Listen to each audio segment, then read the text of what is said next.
Rakesh,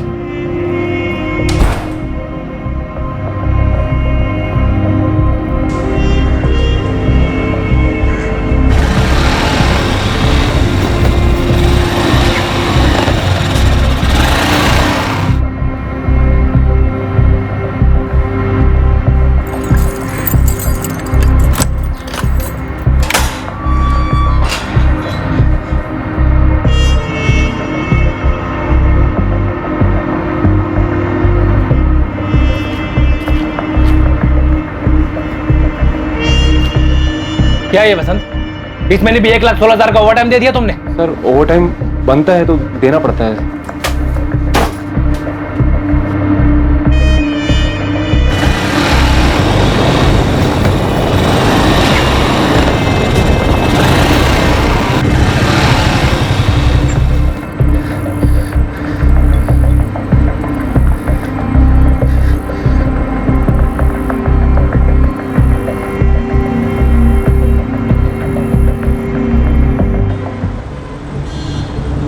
bike का number क्या है? MH XX 342A। वैशाली, तुम्हारे पति राकेश सिन्हा करते क्या? इंजीनियरिंग वर्कशॉप है, उनकी अपनी फैक्ट्री यूनिट है। क्या बात कर रहे हैं आप? जितना पुराना रिश्ता है ना हमारा, उतना ही पुराना रेट है।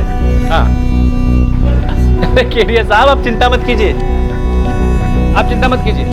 आज शाम तक आपका ऑर्डर आपके गोडाउन में पहुंच जाएगा।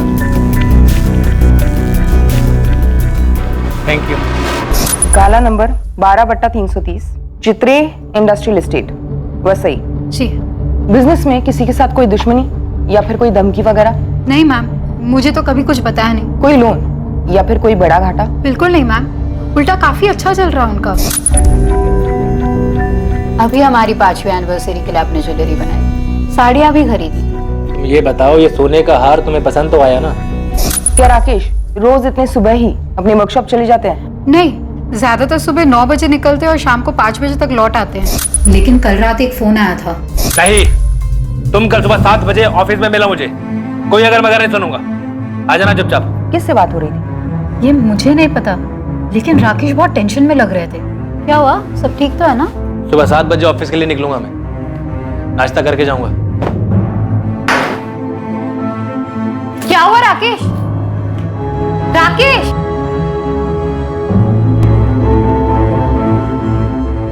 हेलो बॉबी, राकेश कहाँ है? हेलो असलम भाई, राकेश है वहाँ? राजू, तेरे राकेश साहब से बात करो जरा। शैलेश, राकेश का फोन ऑफ है क्या? सब कह रहे थे कि उस दिन राकेश वर्कशॉप आए ही नहीं। ऐसा पहले कभी नहीं हुआ मैम। देखिए, हमने ऐसे भी केसेस देखे जहाँ पर इंसान काम से बाहर चला जाता है, उसका फोन खराब हो जाता है या स्विच ऑफ हो जाता है। अभी तो सिर्फ 9 बजे, शायद देर रात तक लौटा है। हम अपनी तरफ से काम शुरू करें, कुछ खबर मिलती है आपको बता देंगे। Okay ma'am. सर, राकेश की CDR मंगवाई है और उसके बाइक के लिए लुकआउट जारी किया है। अपहरण? उसकी वाइफ कह रही थी सब अच्छा चल रहा है, ज्वेलरी पे ज्वेलरी खरीदी जा रही थी। और छोटे व्यापारियों का किडनैपिंग का सीजन भी चल रहा है इस वक्त। अरे कौन है? अरे क्या चीज है? कहाँ ले जाएगा मुझे? लेकिन सर, जनरली ऐसे केसेस में किडनैपिंग के तुरंत बाद फिरौती का कॉल आता है। शायद अब आ जाए। स्वाति, राकेश का लैंडलाइन नंबर टैप करो और उसके घर पे सर्वेलेंस लगा दो। सर। नंबर 2, हत्या। कोई पुरानी दुश्मनी या कोई पुराना प्यार?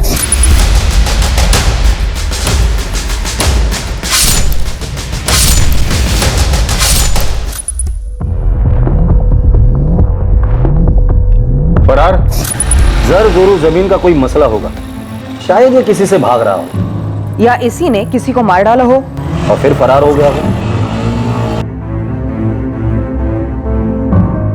देखो, किसी भी सूरत में मुझे कॉल मत करना। हाँ हाँ, अब तुम निकलो वरना गाड़ी छूट जाएगी।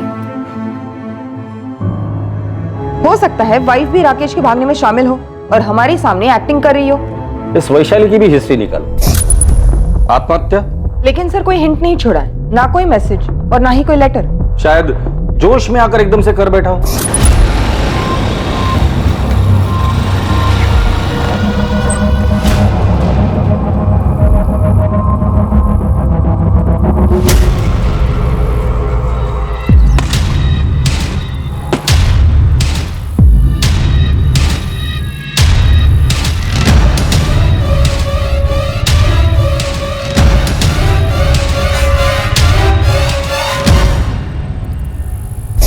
खबरियों से कहकर सारी पर्सनल डिटेल्स निकलवाती हूँ। ऑफिस में जाकर जितने भी लोग हैं सबसे बात करो और हर एक का स्टेटमेंट रिकॉर्ड करो। सर जवान आदमी, बिजनेस अच्छा चल रहा है, खूबसूरत पत्नी, आत्महत्या का एंगल मुझे सबसे वीकेस्ट लगता है। स्वाति, कुछ पिंजरे ऐसे होते हैं जो दिखाई नहीं देते, सिर्फ उस पंछी को पता होता है कि उस पर क्या बीत रही है। क्या राकेश सिन्हा किसी ऐसे पिंजरे में कैद था जिससे निकलने का रास्ता सिर्फ आत्महत्या थी? और क्या सिर्फ राकेश पिंजरे में कैद था या और भी लोग थे जो अपने अपने पिंजरों में तड़प रहे थे?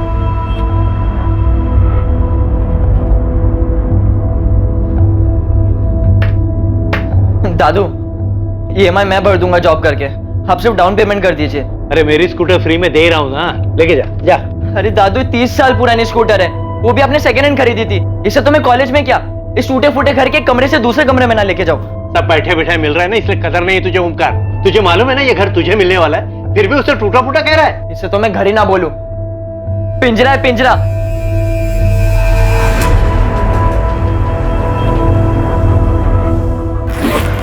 लेकिन सुमित, बिना नौकरी में मुंबई में क्या करोगे?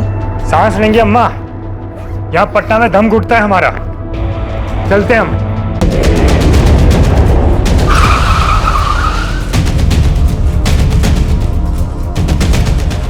मैडम, मैं राकेश सिन्हा का मैनेजर हूँ। मैम, मेरा नाम बॉबी पिंटू है। ये राजू माने, शैलेश कोटियान और असलम दलवाई, ये हमारे परमानेंट वर्कर्स हैं। बाकी कुछ कारीगर हैं जो डेली वेजेस पे काम करते हैं, और ड्राइवर वगैरह तो कॉन्ट्रैक्ट पे हैं। आपका परमानेंट स्टाफ इतना ही है? नहीं मैम, हमारे अकाउंटेंट है वसंत प्रधान जी, जो आज आए नहीं है। क्यों? उनका मैसेज आया था, उनकी तबीयत खराब है। और कल आप में से किसी ने भी आपके बॉस राकेश सिन्हा को नहीं देखा? नहीं मैम। ठीक है, अब सभी लोग अपना नाम, घर का पता और नंबर इस हवलदार साहब के पास लिखवाएंगे। बॉबी, क्या कोई माजरा था? राकेश घर से टेंशन में निकला था। मैम, घर का कुछ हो तो पता नहीं, बाकी बॉस को ऑफिस में कुछ कॉस्ट कंट्रोल को लेके परेशानी थी। 2-3 महीने से कुछ ओवर टाइम का इशू था। बाकी ये सब तो हर कारखाने में होता है। मैडम, राजू मानू कुछ कह रहा है। हाँ बोलो। कल जब मैं काम पे आ रहा था ना, तो हमारे अकाउंटेंट साहब दिखे थे मुझे। उनकी तबीयत तो बिल्कुल ठीक थी, लेकिन बहुत ज्यादा गुस्से में और परेशान लग रहे थे। और प्रधान साहब, क्या हालचाल? ये ऑफिस जाने के बजाय यहाँ का बैठे हो आप? अरे बाहर में क्या ऑफिस? क्या हुआ? नौकरी छोड़ दी मैंने, अभी जो होगा वो देखा जाएगा। भाई प्रधान साहब, ये एकदम अचानक से क्या हुआ? क्या बात है, क्या हुआ? एक बात सुन ले, दूसरों का खून चूसे बगैर कोई अमीर नहीं बन सकता, कोई नहीं बन सकता।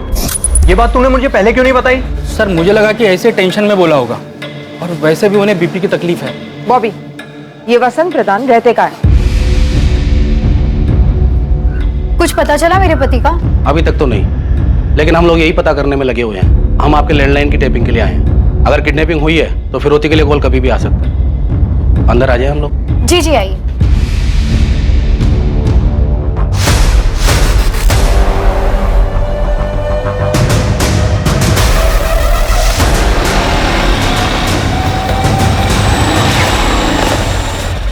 वसंत प्रधान, तुमने राजू से राकेश सिन्हा के यहाँ की नौकरी छोड़ने की बात की थी? हाँ, बोला था, राजू से बोला था, और ये सच भी है। मैंने नौकरी छोड़ भी दी। कब और क्यों?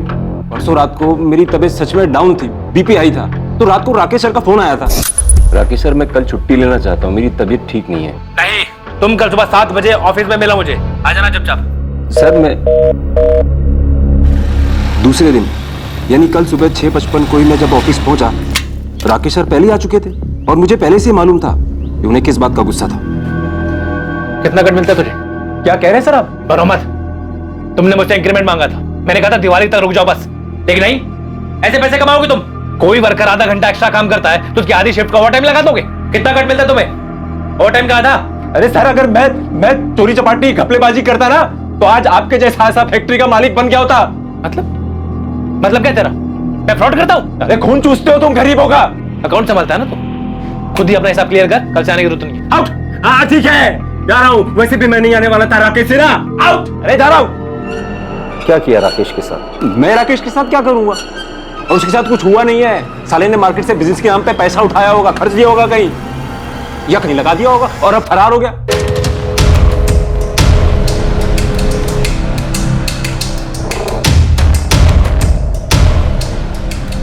Madam, phone tapping team Vaishali Sinha के साथ है। अभी तक फिरौती के लिए कोई कॉल नहीं आया। फोन पे नहीं, कोई खुद मांग लेकर जा सकता है। घर पे नजर रखो। सर, राकेश सिन्हा के फोन रिकॉर्ड्स, उसका फोन स्विच ऑफ हुआ था 7:30 बजे। लोकेशन? उसका ऑफिस। वो ऑफिस में था। तब से क्या मैं झूठ बोल रहा हूं? मैंने एक पैसे का झूठ नहीं बोला है सर, मैं कभी झूठ नहीं बोलता। और झूठ बोलता तो आज बड़ा आदमी बन गया होता मैं। अभी मैं जाऊं? मेरा सर फट रहा है। ठीक है, जाओ। मैंने इस वसंत के पीछे एक आदमी लगाया है और इसकी सीडीआर मंगवाई। स्वाति, इस राकेश के बाकी 4 एम्प्लॉय, राजू माने, शैलेश कोटियन, असलम दलवाई और मैनेजर बॉबी पिंटू, इन्होंने जो स्टेटमेंट दिया था वो वेरीफाई किया? जी सर, लेकिन शक करने लायक कुछ नहीं निकला। मैंने सबकी सीडीआर मंगवाई। अकाउंटेंट वसंत प्रधान को लगता है कि लेनदारों से बचने के लिए ये राकेश भाग गया होगा। सर, ऐसा भी क्या लोन जिसके लिए वो अपनी फैक्ट्री, वाइफ, घर सब छोड़कर भाग जाएगा? लोन नहीं तो लव अफेयर होगा। और लव में वैसे भी लॉजिक की कोई गुंजाइश होती कहां है? प्यार में तो लोग भागते हैं, भगाते हैं, मरते हैं, मार देते हैं, फिर उसी को प्यार भी कहते हैं।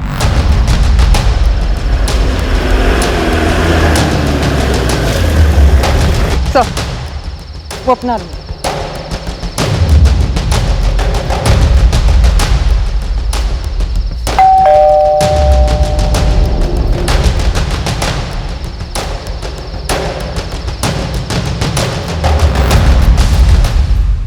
अफेयर मेरे हस्बैंड का? तुम्हें कभी शक हुआ था? वो वैसे है ही नहीं, बस अपना काम और घर। इनफैक्ट हमारे रिश्ते में भी सब कुछ ठीक था। शादी को कितने साल हो गए? जी, ये 6ठा साल है।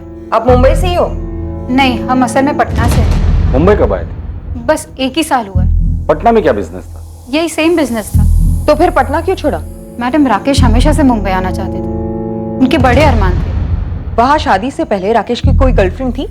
मैंने कभी पूछा नहीं, उन्होंने कभी बताया नहीं, पर मैं ये दावे के साथ कह सकती हूँ कि ना उनका कोई अफेयर था और ना है। हो सकता है राकेश ने किसी को छोड़ा हो और उसने ये बदला लिया हो।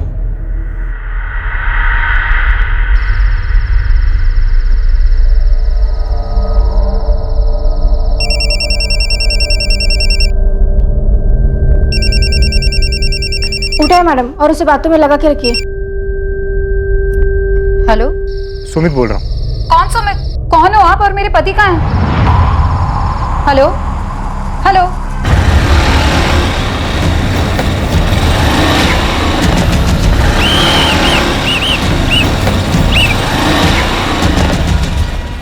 हेलमेट निकालो, लाइसेंस दिखा। बाइक किसकी है? मेरे दादू की। अच्छा, दादा के नाम पे मुझे मामा बना रहा है। चल नीचे उतर, चल चाबी निकाल।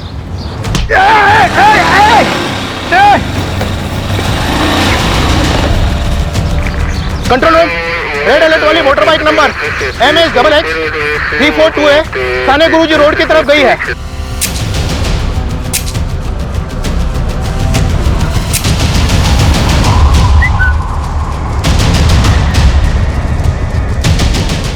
साहब, हमारा ओमकार चोर नहीं है, वो सब कुछ सच सच बता देगा। ओमकार बोल। नहीं दादू, मैं एक तरफ से चोर ही हूँ। अरे क्या बोल रहा है तू? सर, वो बाइक काफी देर से वही के वही खड़ी थी, खाड़ी के पास, और उसमें चाबी भी लगी थी। मुझे तो उसे पहली बार देखकर लव हो गया था, और उसके आसपास कोई था भी नहीं।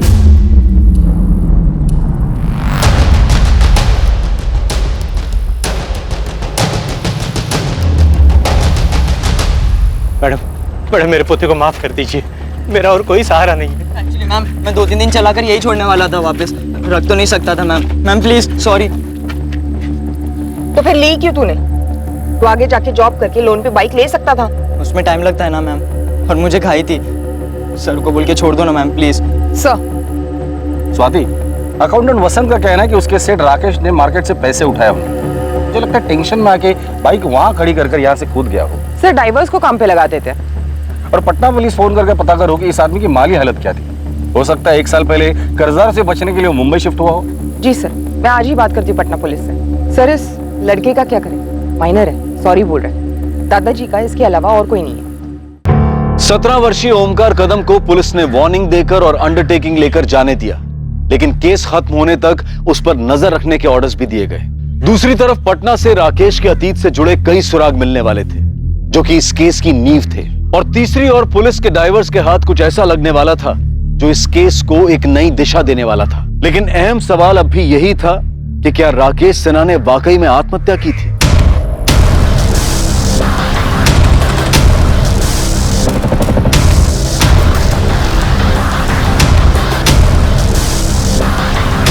सर हेलमेट मिला है और बैग भी, उस बैग के अंदर मोबाइल। सर लास्ट बैग होगी, हो सकता है किसी किनारे पर मिल जाए। मुंबई पालघर और कोकण कोस्टल पुलिस को इन्फॉर्म करो और वैशाली सेना को बुलाकर इन चीजों की शिनाख्त करवा लो।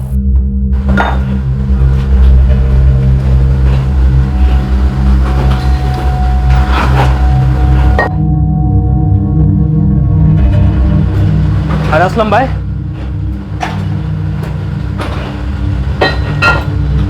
क्या हुआ असलम भाई, कहाँ हो गए? कुछ नहीं, कुछ नहीं। देखो बॉबी, राकेश की पत्नी मिसेस सिन्हा भी मेरे चेक पे साइन कर सकती है। ये है मेरा पूरा हिसाब और मुझे आज ही चेक चाहिए। सवाल ही नहीं उठता वसंत जी, इतनी खुदगर्जी भी ठीक नहीं। अरे राकेश साहब गायब है, इतनी टेंशन है और आप अरे टेंशन को लिखो लेजर में और किधर समंदर में जाके फेंक दो, क्योंकि राकेश तो अब लौट नहीं से रहा। क्या आप फालतू बातें कर रहे हो वसंत जी? अरे अच्छा नहीं बोल सकते तो कम से कम मनहूस बात तो मत करो।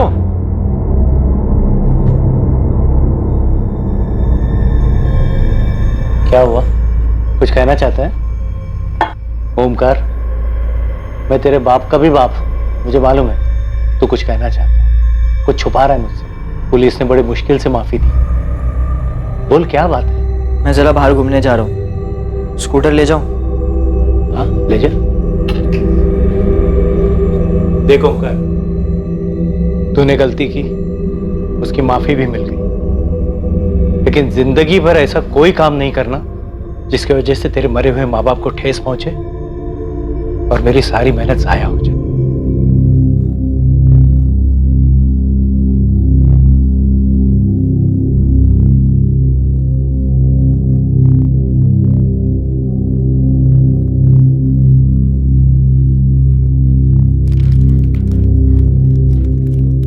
राकेश ने सुसाइड किया? कंफर्म नहीं है, पर इस वक्त इसी चीज की संभावना काफी है। पर क्यों? और उनकी बॉडी? देखिए, बॉडी आज कल परसों शायद हफ्ते भर में मिल भी जाएगी, लेकिन हमारे लिए ये जानना जरूरी है कि राकेश ने आत्महत्या क्यों की, ऐसी कौन सी मजबूरी थी, और आपको उसके लिए हमें कोऑपरेट करना पड़ेगा। क्या उन्होंने मार्केट से बहुत बड़ी रकम उठाई थी? ऐसा कुछ नहीं था सर, मैं आपको बता चुकी हूँ, सब सही चल रहा था और अब ये सब। आप श्योर हैं ये सब सामान आपके पति राकेश का ही है? जी मैम, मुझे विश्वास नहीं हो रहा कि मेरे पति सुसाइड कर सकते।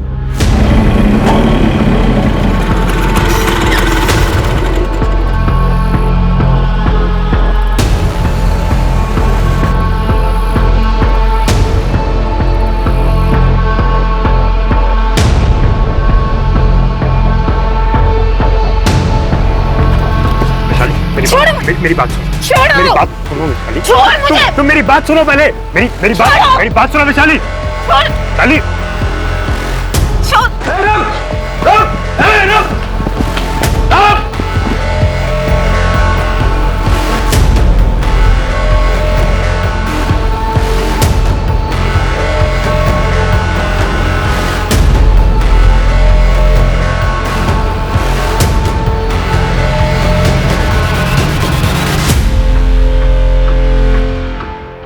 मैनेजर बॉबी, वर्कर्स राजू, शैलेश और असलम और अकाउंटेंट वसंत सबके सीडीआर आ गए, स्कैन किए गए, लेकिन शक करने लायक कुछ नहीं निकला।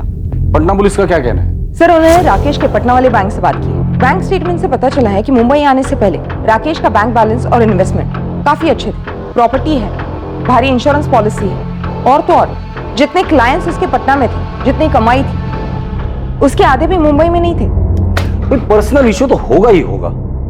वहां की खबरों का क्या रिपोर्ट है? अपने माँ बाप का इकलौता बेटा था राकेश। माँ बाप काफी पहले गुजर गए थे और रिलेटिव्स ऐसे कोई था नहीं। पटना में जहां वो रहता था वहां उसका कोई दोस्त पड़ोसी होगा ही होगा। सर, जैसे यहाँ के पड़ोसियों ने बताया, खुश थे दोनों एक साथ वगैरह, वहां के पड़ोसियों ने भी यही कहा, सिवाय एक बूढ़ी औरत की। ये बताओ, तुम जानना क्यों चाहती हो? ऐसे ही मौसी, मुझे सब पता है, अखबार में भी पढ़ती हूँ। वो राकेश सिन्हा गायब हो गया ना? जब वो दोनों आपके किराएदार थे, राकेश और उसकी पत्नी वैशाली। हाँ, राकेश और वैशाली, उन दोनों के बीच कुछ माजरा था क्या?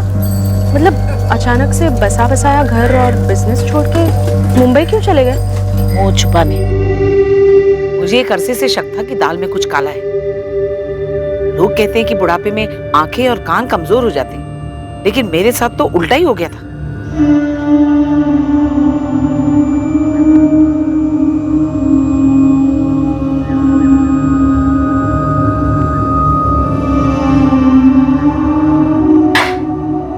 नमस्ते काकी।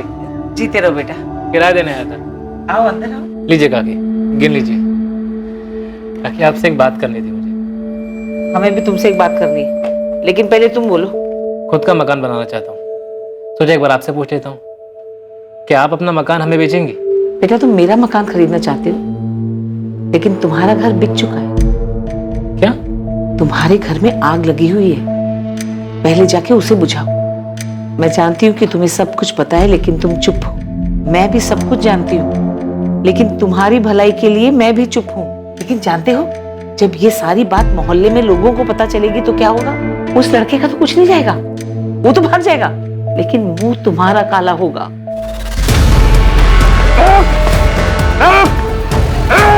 हमसे बच के नहीं जा सकता साले।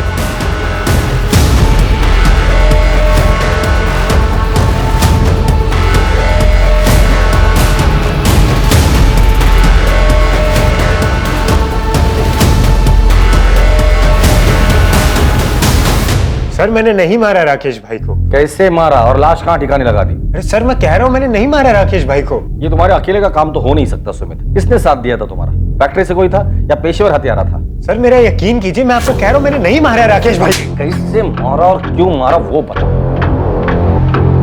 हाँ, अफेयर हुआ था सुमित के साथ। हुआ था या अभी भी चल रहा है? तुमने और सुमित ने मिलकर राकेश को ठिकाने लगा दिया? नहीं मैम, मैं तो सुमित को पूरी तरह से भुला चुकी थी।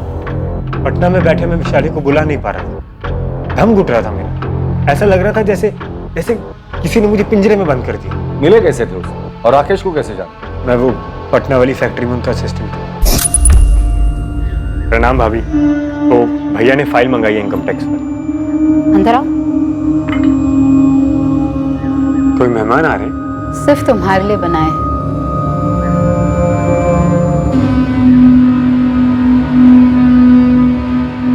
हमारे बीच में पहले दिन से एक आकर्षण था। मेरे साथ भाग चलोगे? कहाँ? जॉगिंग? आजाद करो मुझे इस पिंजरे से। कौन सा पिंजरा? अरे सब कुछ तो है तुम्हारे पास। सब कुछ होकर भी मेरे पास कुछ नहीं था, पर मुझे पता था कि सुमित ये बात कभी नहीं समझेगा। वो अफेयर बस जरूरत से निकली, मेरी ये गलती थी। ऐसे क्या जरूरत आ पड़ी कि तुमने अफेयर किया? क्या था ये पिंजरा?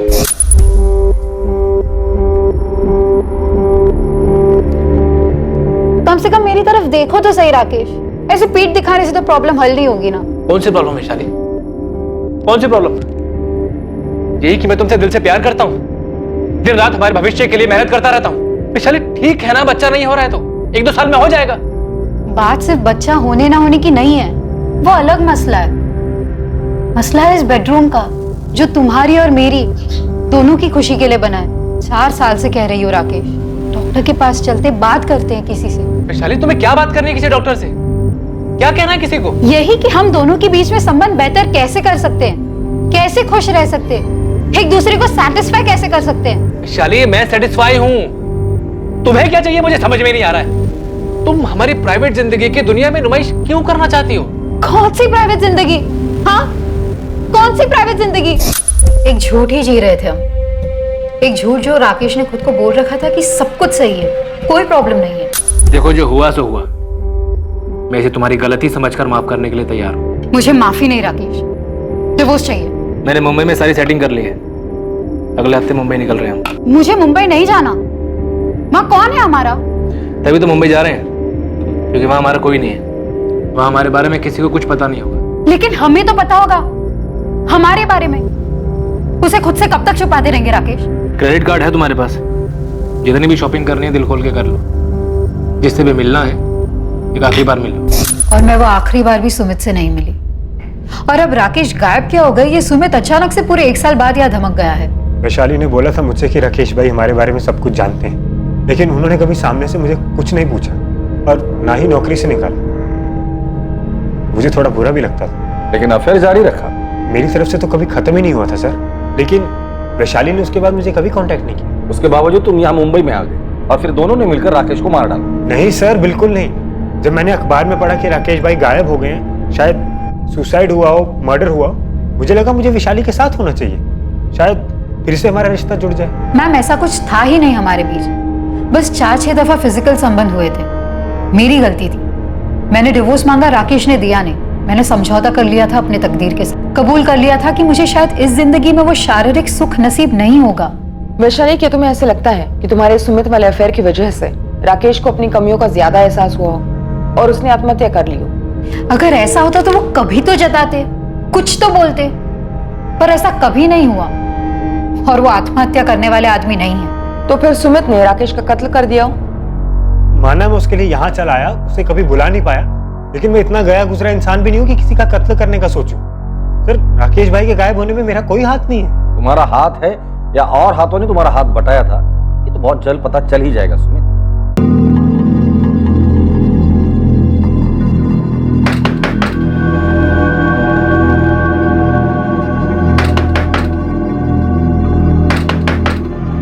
ओमकार, ओमकार, क्या हुआ? इतना वक्त क्यों लगा दरवाजा खोलने में? अरे पसीना क्यों आया? वो एक्सरसाइज कर रहा था ना, मैंने खाना गर्म करके खा लिया है। दोस्तों से मिल के आता हूँ जरा। इस वक्त? हाँ, वो कल टेस्ट है ना, तो तैयारी करनी है।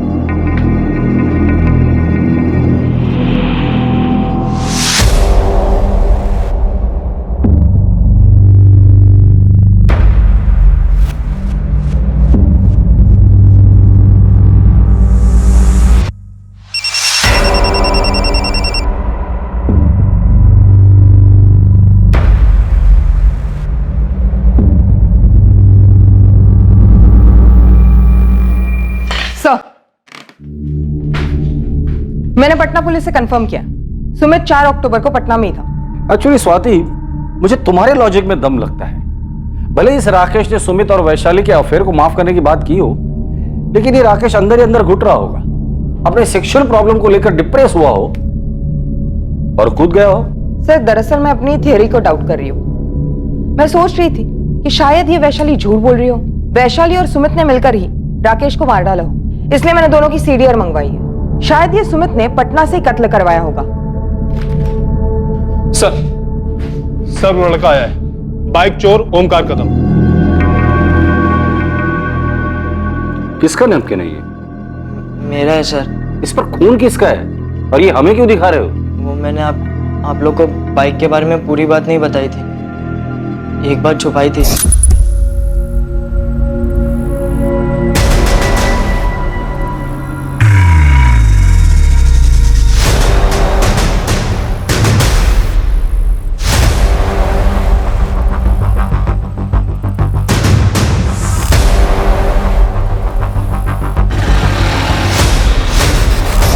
इतनी इंपॉर्टेंट बात तुमने हमसे छुपाई क्यों? वो मुझे लगा कि आप लोग मुझ पर शक करेंगे। तो अब तुम्हें अचानक ऐसे क्यों लगा कि हम तुम पर शक नहीं करेंगे? आप लोग ने मुझ पर भरोसा किया, मुझे जाने दिया, और दादू भी बोले कि मुझे आप लोग ने एक चांस दिया है, इसलिए मुझे लगा इससे आपकी हेल्प हो जाएगी।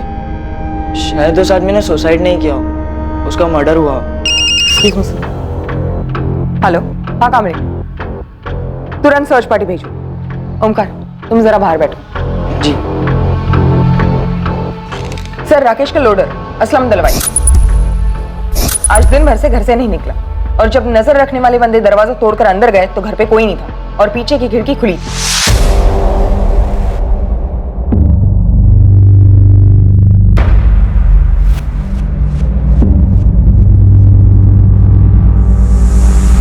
स्वाति, इसे फॉरेंसिक लैब भेज दो और उस असलम को अपनी कस्टडी में ले लो।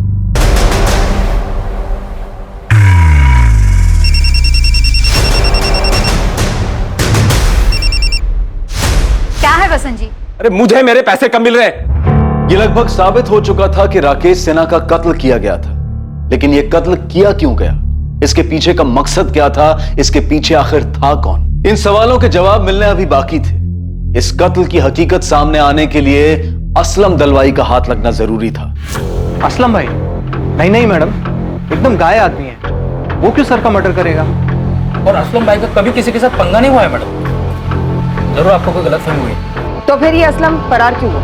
फोन भी स्विच ऑफ है। उसे पता चल गया था कि हम उस तक बहुत जल्द पहुंचने वाले, इसलिए मौका देखते ही भाग गया। कोई ऐसी जगह पता है जहाँ वो छुप सकता है? हाँ, उसके गांव का एड्रेस है हमारे पास। हमने पता किया, वो वहां नहीं है।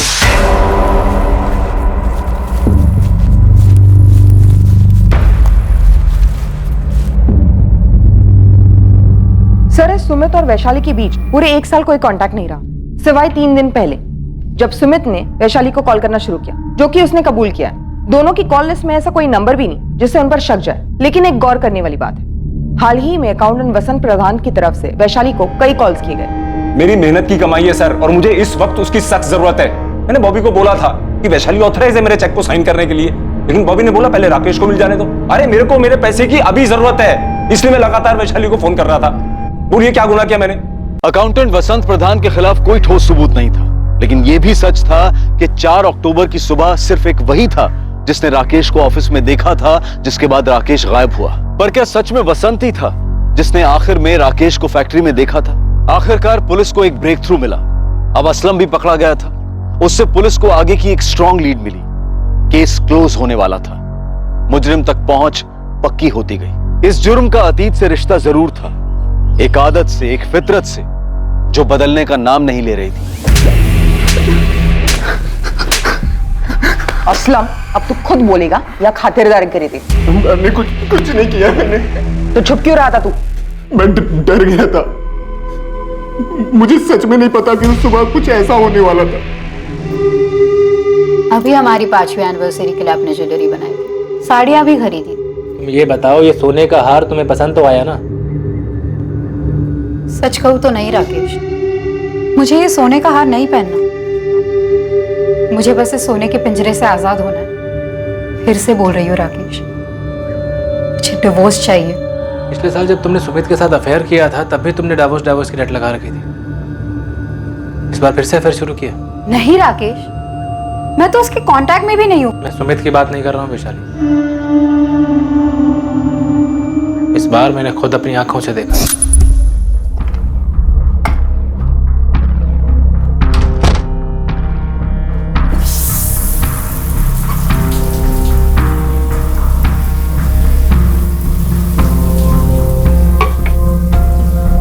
वैशाली, मैं बॉम्बे साइड जा रहा हूँ, 2 पार्टीज की मीटिंग है, देर रात लौटूंगा। ठीक है।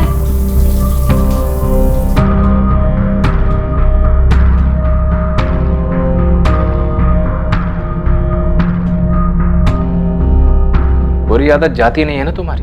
जिसे तुम बुरी आदत कह रहे हो ना राकेश, वो हर इंसान की जरूरत है, पर तुम्हारी समझ के परे। सब समझते, पर तुम ये नहीं समझते हो कि आदमी बस एक खुशी नहीं दे पा रहा तुम्हें, बदले में हर तरह की खुशियां देता है तुम्हें। तुम्हारे नाम की एफडी, जमीन, कंपनी में पार्टनरशिप, हर तरफ तुम्हारा नाम लिखवाता हूं मैं। साड़ियां लेके देता हूं, जेवर लेके देता हूं, सब तो लेके देता हूं तुम्हें, लेकिन नहीं, तुम्हें तो बस जानवर की तरह बिस्तर। एक बात बताओ, अगर तुम्हें भूख लगी हो और मैं तुम्हारे लिए गाना गाऊं तो, या घर सजाऊं तो, या खुद सज धज कर तुम्हारे पैर दबाऊं तो, इससे तुम्हारी पेट की भूख मिटेगी? विशाली, दुनिया में से कई जोड़े हैं जो बिना एक दूसरे के साथ शारीरिक संबंध बनाए खुश रहते हैं। उन लाखों जोड़ों ने आके तुम्हें खुद बताया या तुम गए थे उनके बेडरूम्स में देखने? विशाली, मैं दूसरी बार भी तुम्हें माफ करने की। प्लीज प्लीज, माफी शब्द का इस्तेमाल भी मत करना तुम। और एक बात और सुन लो, ये जो बार बार तुम जेवर साड़ी की बातें करते हो ना, तो मुझे घिन आती है। इसलिए नहीं कि तुम इन सबसे मेरी बेडरूम की नाखुशी को खरीदना चाहते हो, बल्कि इसलिए क्योंकि ये अपने आप में भद्दे है, मेरी पसंद के नहीं है, जरा भी नहीं। तुम सब कुछ सिर्फ और सिर्फ अपनी पसंद से लाते हो। कभी मेरी पसंद नापसंद जाने की कोशिश की तुमने? बस अपने लोगों में अपना नाम रोशन करवाना चाहते हो। समाज में भले ही लोग तुम्हें किसी हीरो का खिताब देते होंगे, लेकिन मेरे लिए तुम सिर्फ एक जीरो हो। मैं तुम्हारे नाम के आगे से सारे जीरो काट देता हूं, एक तमड़ी भी नहीं दूंगा तुम्हें। इंश्योरेंस से लेकर प्रॉपर्टी से लेकर हर जगह से तुम्हारा नाम मिटा देता हूं, फिर तलाक दूंगा तुम्हें। उसके बाद ये वीडियो ऑनलाइन डाल दूंगा ताकि हर कोई इसका मजा ले पाए। तुम्हारे माँ बाबा, भाई बहन सब, और तुम्हारे प्रेमी की पत्नी, सबकी फैमिली, सबके सब। कुछ दिनों तक राकेश और वैशाली के बीच भारी तनाव रहा। नहीं, तुम कल सुबह 7 बजे ऑफिस में मिला मुझे, कोई अगर वगैरह नहीं सुनूंगा। क्या हुआ? सब ठीक तो है ना? सुबह 7 बजे ऑफिस के लिए निकलूंगा मैं। और आखिरकार वो नाश्ता दिन करके आ ही जाऊंगा। गया जब इस साजिश को अंजाम दिया जाने वाला था।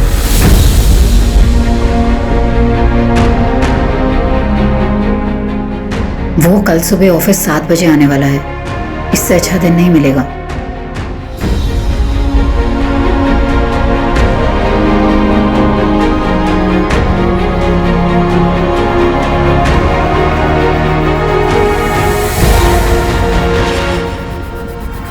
निकल गया।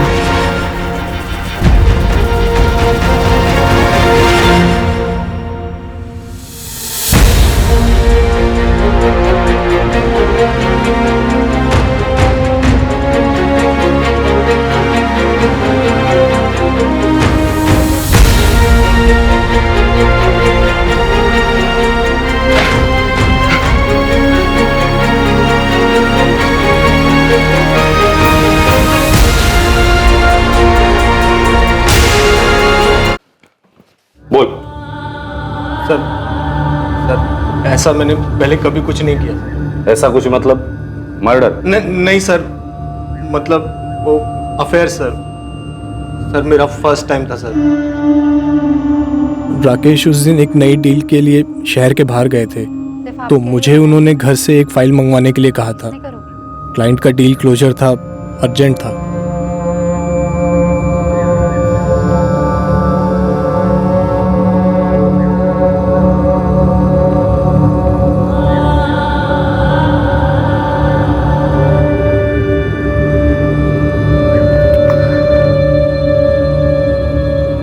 उसे पता चल गया बॉबी। क्या? कभी? काफी दिन हो गए। फिर उसने अभी तक मुझे कुछ बोला क्यों नहीं? वो उसका स्टाइल नहीं है। जो बोलना है मुझे बोल गया है। क्या बोला? यही कि डिवोर्स देने को तैयार है। डिवोर्स? वैशाली मैं शादीशुदा हूँ, मतलब बच्चा ऑन द वे है। तुमसे शादी करने की बात नहीं कर रही हूँ। मैं खुद ऐसा डिवोर्स नहीं चाहती जहां वो सारी प्रॉपर्टी, इंश्योरेंस कंपनी हर जगह से मेरा नाम निकाले, और ना सिर्फ मुझे रास्ते पर लाए पर तुम्हें भी रास्ते पर लाए। मुझे? उसने बेडरूम में कैमरा छुपाया था बॉबी। कह रहा है वायरल कर देगा। तुम्हारी शक्ल, मेरी शक्ल, सब कुछ काफी साफ नजर आ रहा है। अब कुछ नहीं, बस राकेश को मार डालना होगा। क्यों जोक कर रही हो वैशाली? सीरियसली बोलो ना, क्या करना है? मैं मेरी जिंदगी के बारे में कभी जोक नहीं करती बॉबी। हम उसे मार डालेंगे। कंपनी की 50% पार्टनरशिप तुम्हें दूंगी, और हमारी बेडरूम की पार्टनरशिप जारी रहेगी जब तक दोनों में से कोई बोर ना हो जाए। ये घर, पटना वाला घर, इंश्योरेंस का पैसा और बैंक में जो कुछ भी है सब कुछ तुम्हें मिलेगा ना? अब आए ना लाइन पर। सारे पैसों का 20% तुम्हें दूंगी। अब बोलो कब और कैसे करना? आज दुनिया से भी जाएगा, सब कुछ तैयार है। हम लोग फ़ोन या SMS पर कभी बात नहीं करते थे, सिर्फ सोशल नेटवर्क पर या मैसेंजर पर, इसलिए आप लोगों की नज़र में कभी नहीं आए। मुझे या वैशाली को पता नहीं था कि राकेश ने अकाउंटेंट वसंत जी को ही बुलाया था मीटिंग के लिए। मेरा प्लान यही था कि उस मीटिंग से पहले ही राकेश को ख़त्म कर दूं, लेकिन वसंत जी जल्दी ही पहुंच गए।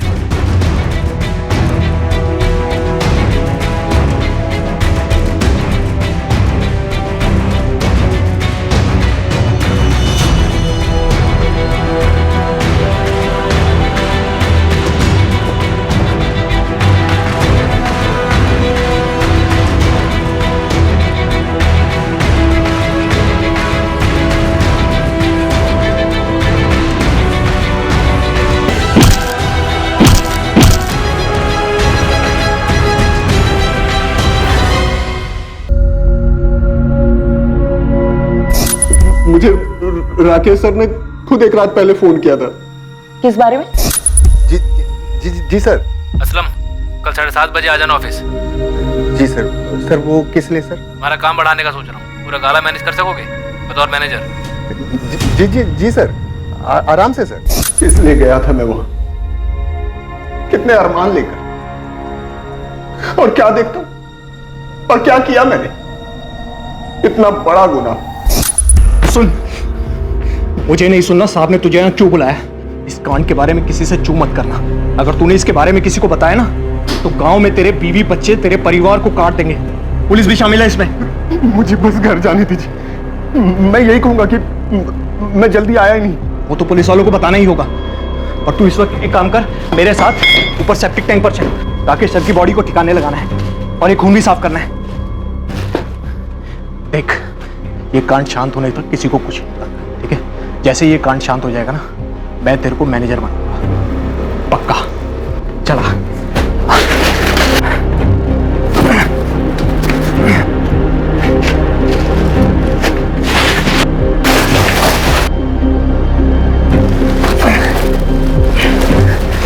मैंने डर के मारे आप लोगों को भी झूठ बोला कि राकेश सर आए ही नहीं, जबकि आए थे। तो बॉबी ने उन्हें मार भी दिया। बॉबी, लाश अब भी वही है सेप्टिक टैंक में? बैग, मोबाइल और हेलमेट नदी में किसने फेंका?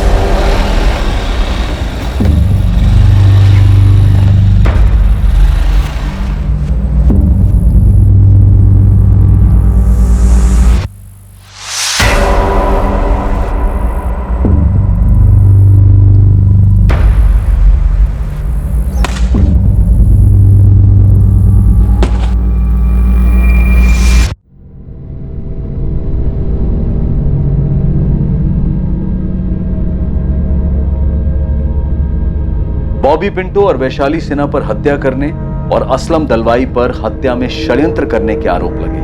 उनके खिलाफ चार्जशीट फाइल हो चुकी है। एक बंधन से मुक्त होने के लिए हत्या का सहारा लेने वाली वैशाली सिन्हा अब अपने जुर्म के पिंजरे में हमेशा के लिए कैद होकर रह गई। फोरेंसिक रिपोर्ट से प्रूव हो गया, ओमकार के नैपकिन पर मिले खून के ट्रेसेस वाकई में राकेश के ही थे। फोरेंसिक ये भी साबित कर पाई कि बाइक पर भी वही ट्रेसेस हैं और साथ ही बॉबी की उंगलियों के निशान भी मैच कर लिए गए। इस केस में सभी शामिल लोग, पीड़ित, आरोपी, संदिग्धों ने अपने आप को एक पिंजरे में जकड़ा हुआ पाया, पर यह पिंजरा हकीकत नहीं थी। सच तो यह था कि पिंजरा दरअसल इन्हीं सब का एक मानसिक दृष्टिकोण था, एक सोच थी जिसे वो बदल नहीं पाए, उसके शिकंजे से निकल नहीं पाए। आरोपी वैशाली की शारीरिक संतुष्टि की याचना बिल्कुल जायज शिकायत थी।